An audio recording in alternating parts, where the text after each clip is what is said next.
Hey, this is Kathryn Koromilas. She is a writer, educator, and creativity coach who uses ancient wisdom and writing practices to help reignite creativity, reimagine purpose, and foster a thriving creative writing practice. She leads the Stoic Salon that I know some of you are members of, a group dedicated to reading and writing with the Stoics, and there's a podcast associated with it as well. And she was one of the co-organizers of a big event earlier this year, the first ever Stoicon-x Women, Practical Paths to Flourishing. That was a really excellent Stoicon-x event that I hope we're going to see more of year after year. And she has a forthcoming book, The Joyful Practice of Stoic Death Writing, a book of meditations and exercises written over 3 years of almost daily morning contemplations. So with that, let me turn it over to Kathryn, and I will be ducking out of this so I can just watch. Well, hello, everyone, and welcome back to another Stoicon. Now, this might well be the last time you attend a Stoicon event. And by that, I don't mean that modern Stoicism is planning on ending this fine tradition of gathering us together to do Stoicism, but rather, I mean, well, if we go by the crude statistics, about 10 people in 1,000 will die every year. So given the numbers in this Zoom space, it's statistically quite probable that 1 or 2 of us won't be here next year. And on that joyful note, everyone, shall I begin my talk, which I've titled The Joyful Practice of Stoic Death Contemplation? But on a serious note, thinking and talking about death can be hard. So if you're not up to it right now, please feel free to put me on mute. Phil is recording these sessions. You'll be able to catch up later. Feel free to contact me if you'd like to discuss this sort of stuff in a smaller group. And in November, I'll be leading a 28-day joyful writing challenge. So look out for me on the socials or just email me at hello@kathrynkoromilas.com and put death in the subject line so I know who you are. So joy and death might seem like an odd pair, but Seneca does tell us, or rather just tells Lucilius in his letter number 23. Seneca says, believe me, real joy is a serious matter. By this, he means, I think, that to feel real joy, we really need to work hard philosophically at stripping away any narratives and beliefs we have about what brings us joy, narratives that tell us that we can only be joyful if we have something external happen to us, if we have a good job, if we can travel the world, if we can have a 3-bedroom house, if we can retire with a couple of million in the bank, if we get to live a long, healthy life, if we don't have to die ever. But that's mad, right? Marcus Aurelius says that in book 5.17.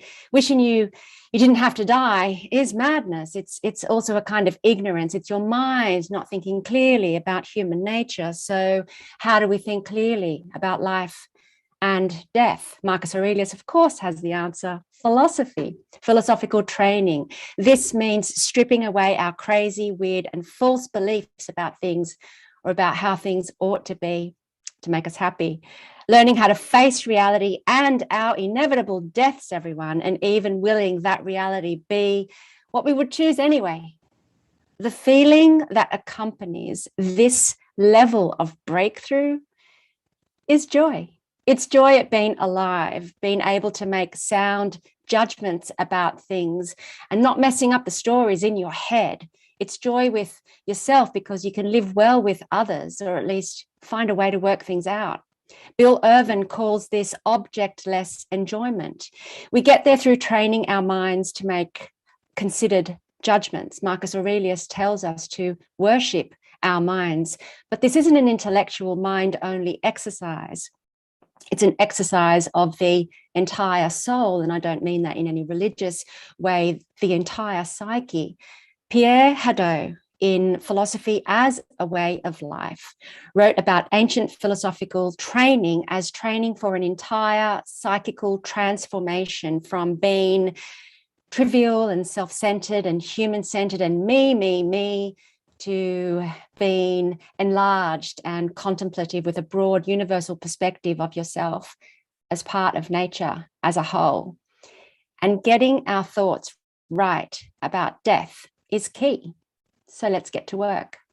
I'll start. And because I'm a storyteller, I'll start with a story. So a few weeks ago, I am driving. I am in the driver's seat of the car I share with my husband. Let's call him Lawrence, because that is his name. And he's given me permission to talk about him here today. And he's in the passenger seat and we are driving and chatting and driving and chatting about one new thing that is about to change everything. We've been down to England to explore a business idea, an investment my husband is very excited about because this will bring in that extra chunk of money to make our retirement amazing. And because I'm being more stoic about things now and I'm starting to slow down and consider all the things that shine and glitter and dazzle and distract, and because I am driving the car and I'm driving the conversation, we start talking about whether this business idea is the right decision. How will it impact our lives, both practically and morally? What will it mean for our work, life, marriage, balance? Does it align with our values, our roles, our identities, our duties, our purpose? Will it bring joy? Will it help us be good? Is it the best way to live the remainder of our lives? And so I say, we are now living the final act, darling. How do we want to live? The final act, he says, confused. You mean professionally? My husband, fate permitting, is retiring in a few years. This gig is most likely his last professional gig, but no, I don't mean professionally. And I'm driving us back home to Scotland, and I'm driving the car and I'm driving this conversation onto a track that is going to help us focus and help us make the right decision. I'm driving the car and driving the conversation, and I drive us head on into death. I mean, death, the conversation we don't want to have. No, I say, I don't mean the final act professionally. I mean, really, like really, truly, the final act. Oh, he says, we've got loads of time left, at least another 2 acts or 3, 30 or 40 years. But actually, darling, you haven't written the play of life. You don't know how many acts you'll get. Epictetus and Kirivion, 17. But my husband's not listening. We'll retire in a few years and then we can do whatever we want. I hadn't realized that I was speeding until my husband says, hey, slow down. There's no hurry. But there is a hurry. There is, I tell my husband, and I'm distracted by the sounds of my high-pitched voice, so urgent, so hurried. Marcus Aurelius says we must hurry. He says this in book 3.1. I say, time is running out. Each day you live, darling, a part of you, and your life is spent, and the remainder grows less and less and less, and you'll never get that back, ever. Right, he says, so what are we hurrying towards? And I can hear his frustration. He's thinking, no, not the Stoics again. We're hurrying towards self-examination, towards self-development, self-knowledge, towards a radical presence in the world, towards living with purpose, without distraction, towards living well. We can't afford to make a mistake about this business idea. We really don't have the time. We never did. Is this going to be a distraction? Imagine, I say, what if you just had a year to live? Would it be something you'd want to do? Silence. Lawrence is silent, but I'm babbling away very unstoically because I think this is a great idea. I love the idea of a death deadline. It's memento mori with an actionable plan. Set a date when you'll die, work out how to live well in that time. Seriously, darling, let's set a death deadline. 1 year. You have 1 year left to live. How do you want to live? Now, there are three ways to respond to this question. The first way is what I call the all is lost way. The second way is the bucket list way. And the third way is the Stoic way. Now, the all is lost way is saying, well, I'll let my husband tell you what that is. This is what he said. Well, you know, if I've only got 1 year left, then it's all over, isn't it? I may as well just go to the pub and drink myself to death. Now, he's Scottish, so that kind of makes a bit of sense. Okay, so the bucket list way. You all know what that is. It's listing as many things as you can to do before you die, some insane desire to snatch up as many exercises and experience rather as you can afford, and then you die of anxiety and grief anyway when you don't get to do them. It's heartbreaking. And then, of course, there's the Stoic way. And Seneca has some really interesting things, or according to my interpretation, to say about the bucket list way of living. In letter number 61 to Lucilius, he says so profoundly and so counterculturally, he says, I am endeavoring to live every day as if it were a complete life. I'm trying to live each day as if it is a complete life. I'm not trying to snatch it up as if it were my last, which I kind of feel that's the bucket list scenario where you kind of snatch up as many experiences as you can to fit them into that one last day or year or decade. This is a really interesting and amazing exercise for you to do. Here's what you do, the death deadline thing. You work out who you are. You work out what role you play in life. We all play a number of roles, and if you need any help with working that stuff out, just Google Epictetus and role ethics, and you'll find an article by Massimo Pigliucci where you'll see the Epictetus references to the discourses. Now, they're not very prescriptive. You kind of have to work it out for yourself, but there is some guidance. By default, we are human beings. That's one role that we play. Then we choose other roles, becoming a parent or a spouse. For me, I'm a mum to a German Shepherd called Henrietta. I'm a wife, I'm a daughter, I'm an auntie, I'm a teacher, I'm a writer. I know what a complete life would look like for me. And I know what a complete last day would include. And it aligns with who I am and the roles I play in my life. It aligns with how I can live well, given who I am.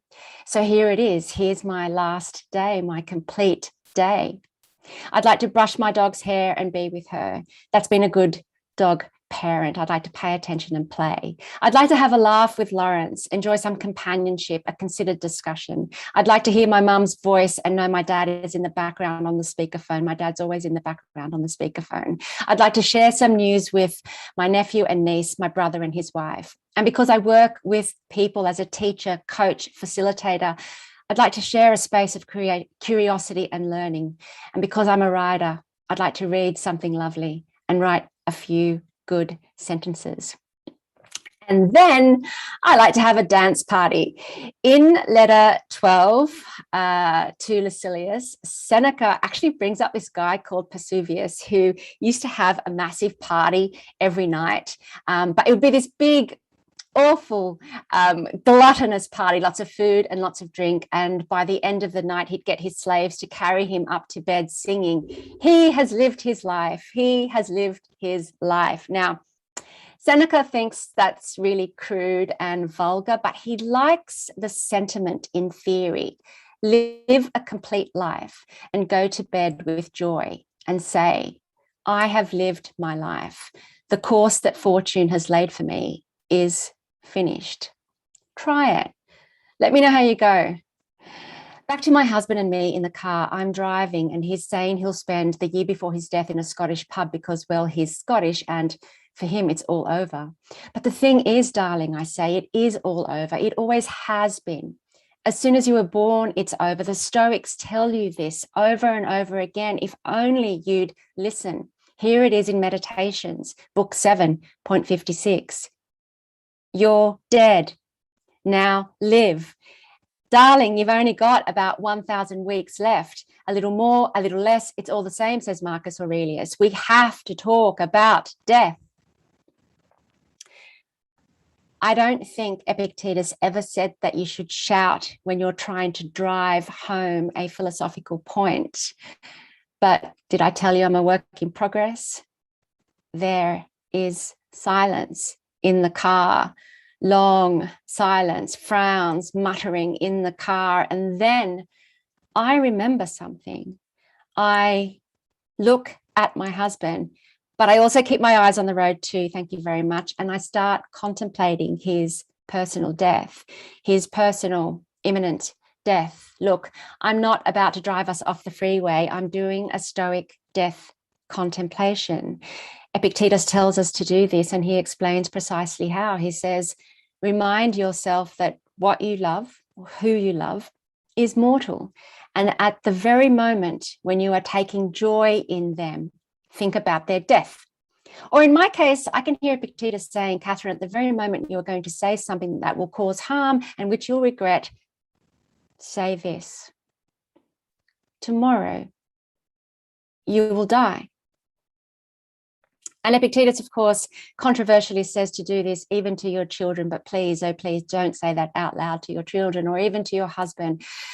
So I'm in the car and I'm driving and I'm contemplating his death, and I hear it in my head, tomorrow you will die. And I see him dead, lying on a bed. Now, this works best when you use your power of imagination to create a vivid reality. This is not an intellectual exercise, people. We all know intellectually that human beings will die, but we forget. I live by a cemetery and I forget that I'm going to die. Marcus Aurelius writes some of the most striking images in meditations. Pierre Hadot in Philosophy as a Way of Life talks about rhetorical amplification. You have to sort of turn up the volume on this stuff so that it really strikes your psyche so loudly that you'll never forget it, and that it will transform you, and that it will radically alter you. And I talk about this during my death writing challenges, so see you in November. So there is my husband, silent in the passenger seat and also imminently dead on a bed.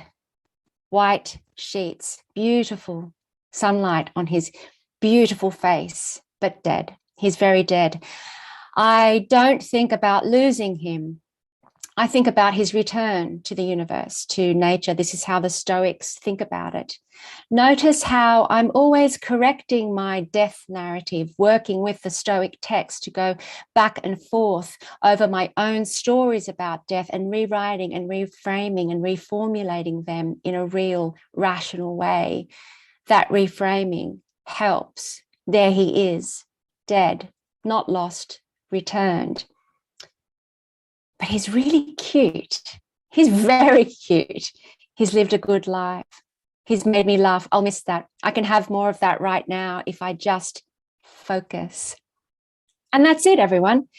Pierre Hadot, in What is Ancient Philosophy, says that the thought of imminent death transforms our way of acting in a radical way. It forces us to become aware of the infinite value of every instant. And it just takes an instant, a flickering thought. And I'm back in the car driving and focusing on what matters now, me and my husband, trying to live well. We need to help each other. I need to take it easy. Marcus Aurelius tells us this right at the beginning of Meditations, Book 2. We are made to work together like 2 feet, he says. My husband, the left foot, and I, the right one.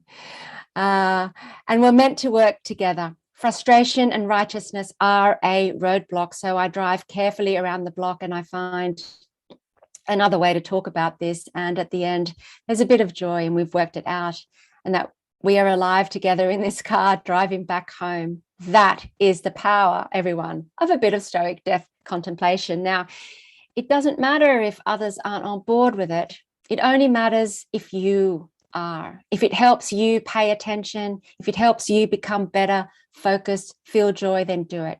For me, this has become the single most effective tool for everything: decision-making, paying attention, managing my distraction, curbing my rumination, clarifying my work, my life path, avoiding a marital episode, having a head full of good, rational judgments about things, experiencing real, serious joy. Try it. but don't force it on anyone else. And take it easy. Remember Marcus Aurelius saying, worship your mind. Don't take your mind into hard places before you're well trained and fit. It's like the gym. Start with the lighter weights. Try it with non-controversial subjects first. An album, your favorite album, Prince's Purple Rain, for example. Imagine it's the last time you'll listen to it because your friend is taking it back and you don't have a Spotify account or something. Then you might move on to a person, a celebrity, and then maybe a person you know, maybe your pet, your friend. Would you like another story? A few weeks ago, I am with my dog, Henry, and I'm brushing her hair, and she's got a lot of hair, and I'm agitated and frustrated and rushing through this and hating doing this because there's so much hair, and because there's an email I have to write, and that feeling of having to do something and being resentful because you have to also do something else, that's not a nice feeling. No one wants to be that person. No one wants to live their days that way with that feeling. And then I remember, I know how to bring myself back to joy. It's through death. And so I imagine that this might be the last time I brush her hair.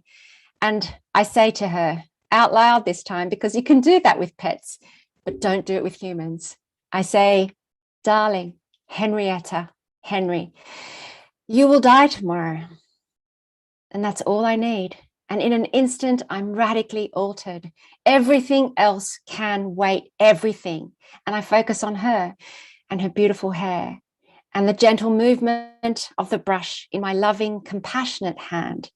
And yep, there's joy. Look, it's not going to come easy. Remember, real joy is a serious matter. Thanks.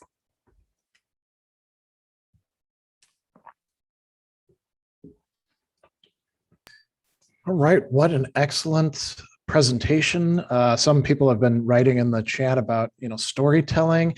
And as we line up some questions, because we do have about 8 minutes left, let me ask you something. So you've done this in a storytelling mode, and it's very powerful to do it like that, leaving people options at different points, but nesting it in a narrative. Do you think that this is the way to go when it comes to not just death, but maybe a lot of other Stoic matters, getting people to not get so upset with, their friends, colleagues, family members, for anger management or the dichotomy of control? Is that something that you imagine doing with other Stoic ideas that we were talking about? I do think that would be certainly a way into it. I think the big transformation with Stoicism is to shift from that theoretical and intellectual and in your head understanding of Stoicism and really get it down into your gut. So storytelling really gets you there. And if that story about me and my husband moved you can instantly relate to that. So Stoicism and getting a grip on life and what matters isn't an intellectual pursuit alone. It can't be. It doesn't change you in the way that really that personal stories, all our real stories, we've all been in situations like this, can really get you in that full-bodied, psychical, as Pierre Hadot says, way. I'll try and keep my answer short. There's following up on that. There's a suggestion. I don't know if it's actually intended as a suggestion about vocabulary. David said we need more Stoic parables. Now, that's kind of an interesting term, right? What you've done here is given us stories. Are they parables? Are they teaching stories? Are they things that are supposed to make us stop and think for a while? I think they need to be visually intense. And Pierre Hadot, I mentioned rhetorical amplification, and that probably needs a longer discussion.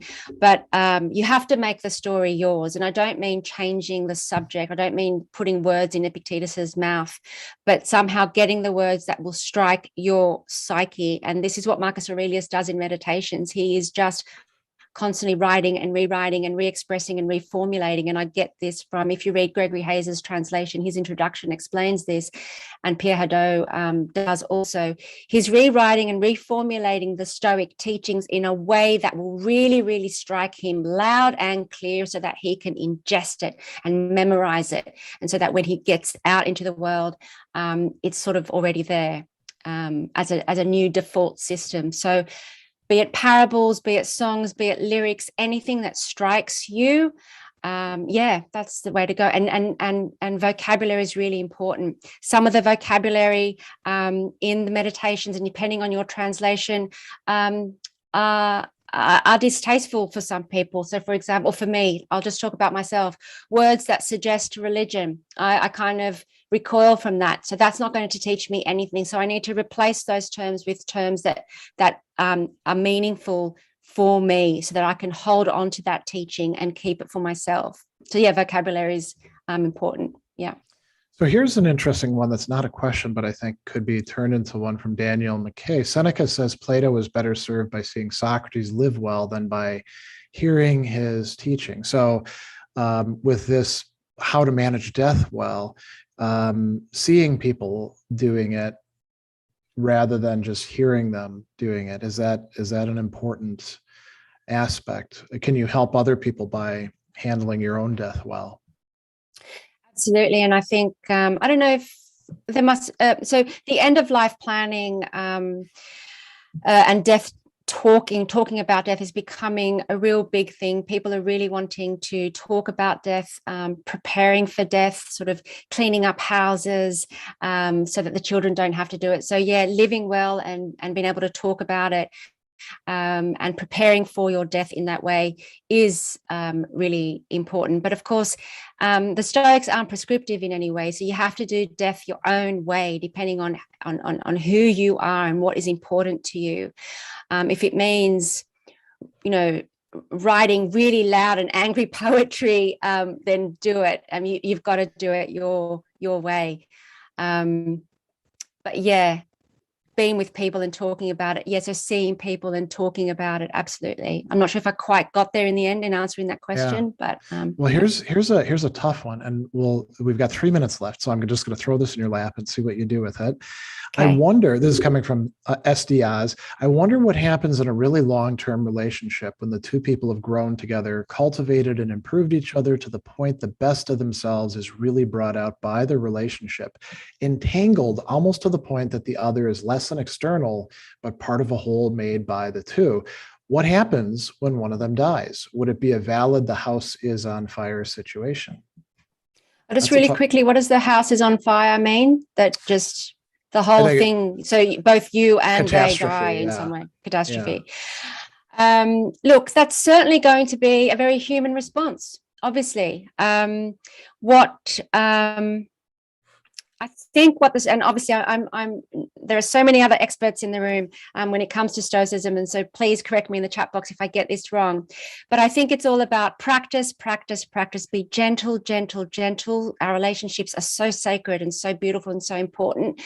But maybe preparing for that sort of not loss, return, is important, not just for you, but even for your partner. Your partner may well want to know that you're going to be okay, that you're both going to be okay if someone leaves. So absolutely, I can imagine that sort of grief will be really big and huge and intense and important and everything. But no, you got to save the house. You have to save the house, especially if you're still a fully functioning human being and can live and contribute to our community, that you can care for others, maybe share your experience with others. Yeah, definitely save the house. That's a really quick answer. I could go on forever. I think that's excellent. And you're right. There's so much more that could be said. These are some very rich conversations. So thank you very much for this. Thanks everybody for their questions. And